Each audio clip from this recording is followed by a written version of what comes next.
Uh, kuna kitu ambacho unapaswa kukitambua wewe kijana ambaye unajiandaa kutaka kuingia kwenye ndoa, ambaye sasa hivi upo kwenye mahusiano au kuna mtu unamfuatilia.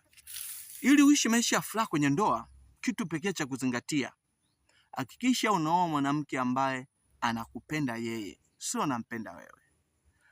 Najua wengi mtajiuliza, kwa nini nasema uoe mwanamke anayekupenda yeye? Kwa sababu kuu ni hapa. Mwanamke ambaye unampenda wewe, tambua kuna mwanaume ambaye anampenda na ni mwanaume wa ndoto za maisha yake.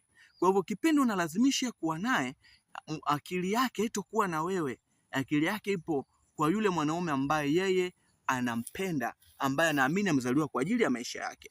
Hicho kitu kitakunyima furaha. Ila ukioa mwanamke ambaye anakupenda wewe, tambua umeoa mkeo, mwanamke wa ndoto, mwanamke ambaye mwanaume wa ndoto zake ni wewe. Kwa hivyo akili yake, mwili wake, fikra zake zote zitakuwa zipo kwako wewe. Hata ukimkosea wewe, atakuomba msamaha yeye. Ila ukioa mwanamke ambaye sio wa kwako, hata akikosea yeye, basi utamuomba msamaha wewe, sababu si unampenda. Chukua hiyo.